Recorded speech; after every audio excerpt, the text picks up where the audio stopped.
तो आज हम बात करने वाले हैं काले मोतिये के एक ऐसे ट्रीटमेंट के बारे में जिसके अंदर ना तो कोई आँख में कट लगता है या चीरा लगता है, ना कोई दुख दर्द होता है, ना खून खराबा होता है और ना ही उसका कोई रिस्क है कॉम्प्लिकेट हो जाने का फ्यूचर में।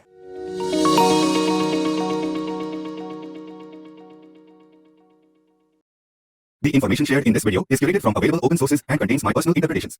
This should not be confused with scientific advice or a doctor's clinical advice. Hello everyone, मैं हूं डॉक्टर प्रख्यात रूप।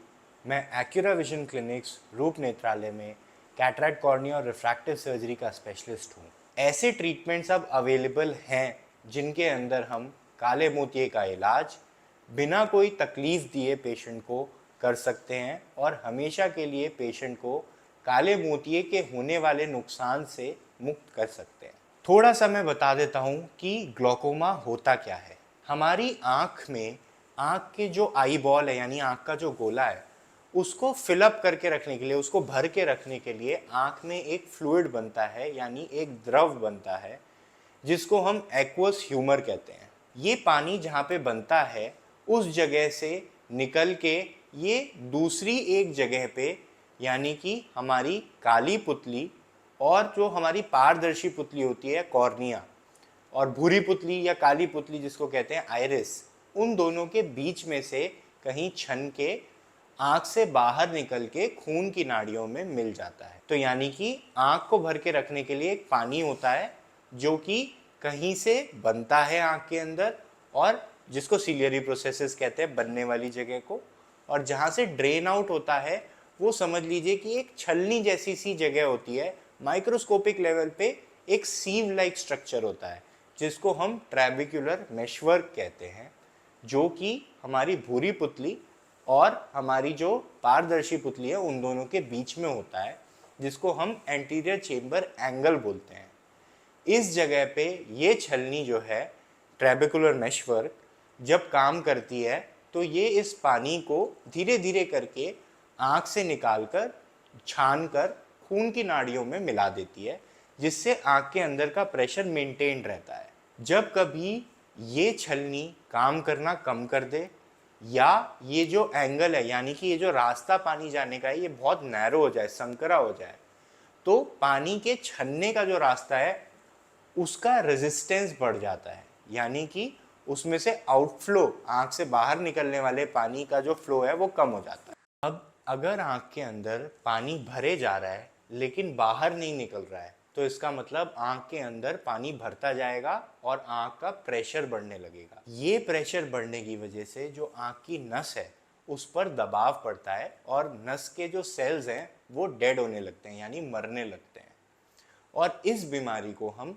काला मोतिया बोलते हैं। इसको काला मोतिया इसलिए बोला जाता है क्योंकि ये, या काला पानी भी बोला जाता है इसलिए बोला जाता है क्योंकि ये काले पानी की सज़ा जैसा है। ऐसा कहा जाता था पुराने ज़माने में कि जो काले पानी की सज़ा पे चला गया वो कभी वापस नहीं आएगा। तो इसी तरह से काले मोतिये से चले जाने वाली रोशनी कभी वापस नहीं आती, इसलिए इसको एक साइलेंट थीफ ऑफ विजन कहा जाता है। काले मोतिये का इलाज करने के लिए हमें आगे के नुकसान को रोकना होता है, जिसके लिए जो सबसे पहला ट्रीटमेंट है वो दवाइयाँ या लेज़र होता है। दवाइयों से हम आँख के अंदर जो बनने वाला पानी है उसके प्रोडक्शन को कम कर देते हैं और बाहर निकलने के रास्ते को मदद पहुंचाते हैं, यानी कि उस रास्ते को मोर फंक्शनल या हाइपर फंक्शनल बनाने की कोशिश करते हैं। तो दो तरह की दवाइयां इस्तेमाल करी जाती हैं प्रेशर को बैलेंस में लाने के लिए। इसके अलावा कुछ लेजर्स का इस्तेमाल किया जाता है। देखिए, यहाँ तक तो ट्रीटमेंट समझ में आता है कि आराम से किया जा सकता है, दवाइयाँ डालनी है, एक वन टाइम का लेजर है, किया जा सकता है। लेकिन कुछ लोगों को इन दवाइयों से साइड इफेक्ट्स होते हैं, दवाइयाँ टॉलरेट नहीं कर पाते हैं, बहुत सारी दवाइयाँ डालनी पड़ती हैं, 6 दवाइयाँ डालनी पड़ती हैं,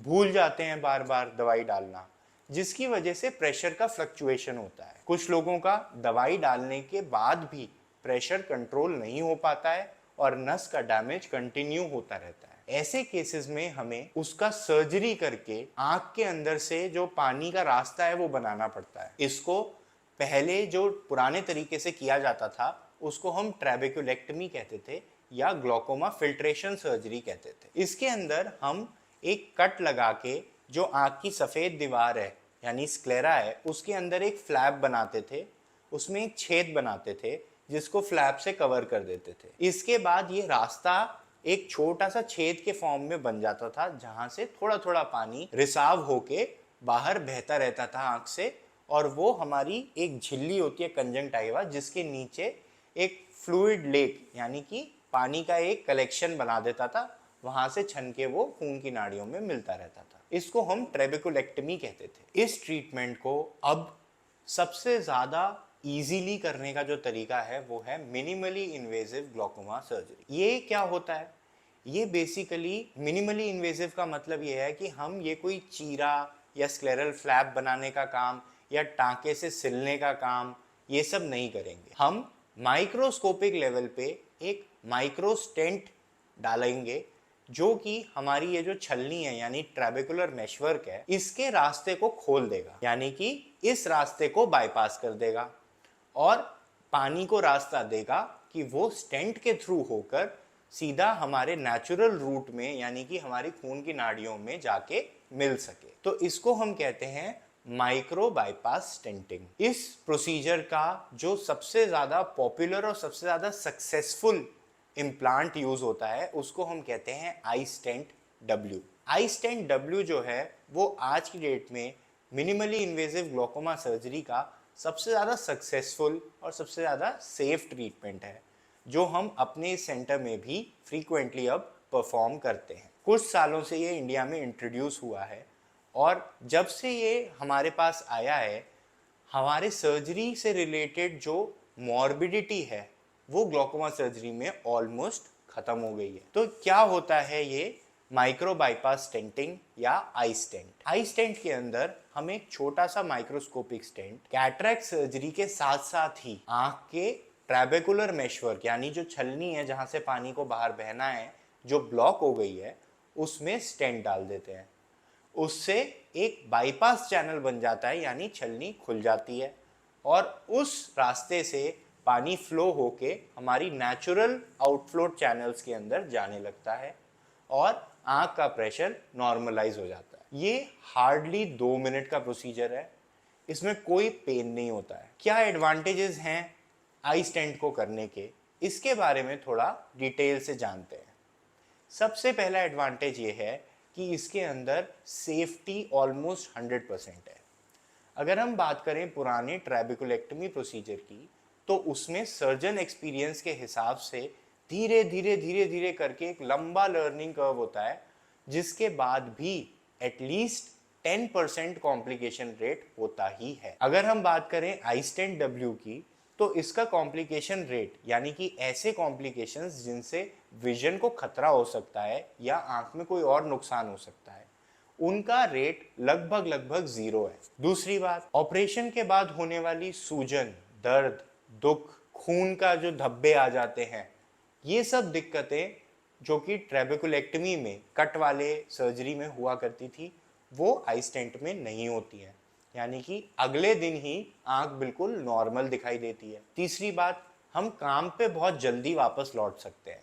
ट्रेबेकुलेक्टमी में हमें थोड़ा रेस्ट करना पड़ता था, एटलीस्ट 7 to 10 डेज का रेस्ट हमें लेना पड़ता था, बट आई स्टेंट में हमें ऐसा कुछ भी नहीं करना पड़ता है। हम जैसे कैटरैक्ट सर्जरी के बाद अगले दिन काम पे जाते हैं ऐसे ही हम आई स्टेंट कराने के बाद भी नेक्स्ट डे काम पर जा सकते हैं। तो ये कुछ एडवांटेजेस हैं जिनसे ग्लोकोमा मैनेजमेंट जो है वो रेडिकली चेंज होके बहुत ही ज़्यादा एडवांटेजियस और इजी हो गया है। नेक्स्ट टाइम हम लोग डिस्कस करेंगे कैसे ये सर्जरी परफॉर्म करी जाती है। मैं खुद अपनी कैटरैक्ट सर्जरीज के साथ इस स्टेंट को परफॉर्म करता हूँ। ये स्टेंट सिर्फ कैटरैक्ट सर्जरी के साथ ही नहीं, कैटरैक्ट सर्जरी के बाद भी किया जा सकता है। तो इस स्टेंट को कैसे परफॉर्म किया जाता है, कैसे ये स्टेंटिंग होती है, वो मैं आप लोगों को अपने नेक्स्ट वीडियो में दिखाऊंगा। तब तक के लिए I hope that you will continue to follow us and मेरे चैनल के साथ आप लोग जुड़े रहेंगे। Thank you.